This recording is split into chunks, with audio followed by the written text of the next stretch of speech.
नमस्कार दोस्तों, आज की इस वीडियो में हम बात करेंगे 10th क्लास का हिंदी गोधली भाग 2 का चैप्टर बाय चैप्टर हम आज से शुरू कर रहे हैं ऑब्जेक्टिव क्वेश्चन का। आज से हम पहला नंबर चैप्टर का सीरीज चलाएंगे और जितना चैप्टर है हिंदी का उतना टोटल का हम ऑब्जेक्टिव कराएंगे। चलिए हम इस चैप्टर नंबर 1 देखते हैं। तो देखिए सबसे पहला चैप्टर है हम लोगों का श्रम विभाजन और जाति प्रथा। देखिए सबसे पहला प्रश्न है हम लोगों का श्रम विभाजन और जाति प्रथा का लेखक कौन है। तो देखिए श्रम विभाजन और जाति प्रथा का लेखक है डॉक्टर भीमराव अंबेडकर है। 2 नंबर सवाल है लेखक की दृष्टि में विडंबना की बात क्या है। आंसर है जातिवाद के पुस्तकों में कमी नहीं है। देखिए तीसरा नंबर सवाल क्या है लेखक की दृष्टि में आदर्श समाज कैसा होना चाहिए।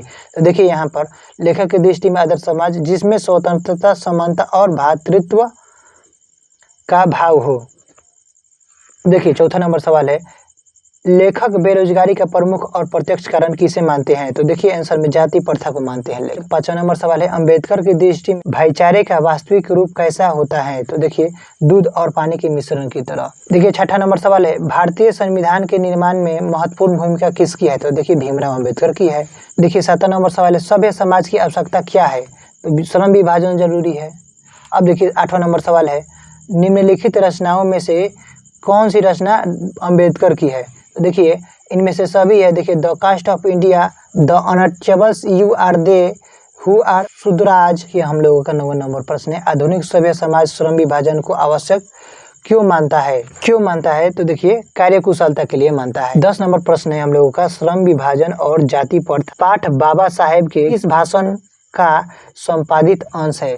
एनिहिलेशन ऑफ कास्ट से लिया गया है ये बात। 11 नंबर प्रश्न है प्राथमिक शिक्षा प्राप्त करने के बाद अंबेडकर उच्चतर शिक्षा प्राप्त करने के लिए कहाँ गए।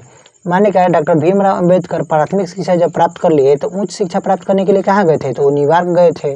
देखिए 12 नंबर सवाल है अंबेडकर के चिंतन व रचनात्मक के लिए प्रेरक व्यक्ति कौन थे। तो बुद्ध थे कि कबीर थे कि ज्योतिबा फुले थे कि इनमें से सभी लोग थे। तो ये सभी लोग थे। बुद्ध। 13 नंबर प्रश्न है जाति पाति तुरक मंडल भाषण लाहौरा में कब हुआ। तो देखिए यह भाषण 1936 में किया गया। तो देखिए 14 नंबर प्रश्न है हम लोगों का श्रम विभाजन और जाति प्रथा क्या है। कहानी है कि भाषण है कि निबंध है कि साक्षात्कार है। तो यह है निबंध है।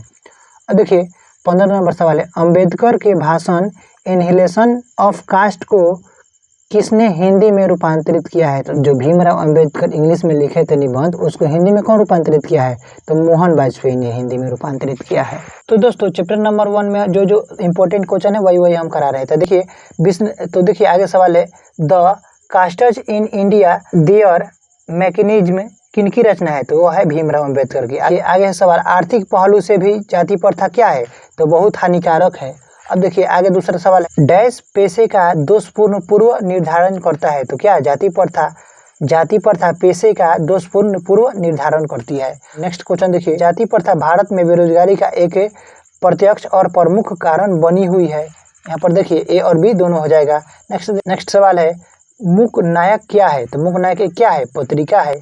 अब देखिए भीमराव अंबेडकर की मृत्यु कब और कहाँ हुई थी। तो भीमराव अंबेडकर की मृत्यु 1956 में दिल्ली में हुआ था। देखिए भीमराव अंबेडकर का जन्म कब हुआ था। तो भीमराव अंबेडकर का जन्म 14 अप्रैल 1891 में हुआ था। देखिए आगे सवाल है डॉक्टर भीमराव अंबेडकर का जन्म कहाँ हुआ था। तो देखिए डॉक्टर भीमराव अंबेडकर का महू मध्य प्रदेश में जन्म हुआ था। अब देखिए आगे सवाल है डॉक्टर भीमराव अंबेडकर ने किस पत्रिका का संपादन किया।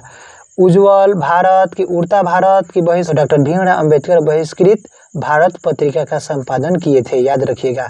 अब देखिए आगे सवाल है भारतीय संविधान का निर्माता के रूप में हमें किन्हें जाना जाता है। तो भीमराव अंबेडकर को जाना जाता है। तो दोस्तों चैप्टर नंबर 1 का इतना ही ऑब्जेक्टिव मोस्ट इंपोर्टेंट था। अब हम अगले वीडियो में 20 के दांत का हम लोग ऑब्जेक्टिव देखेंगे।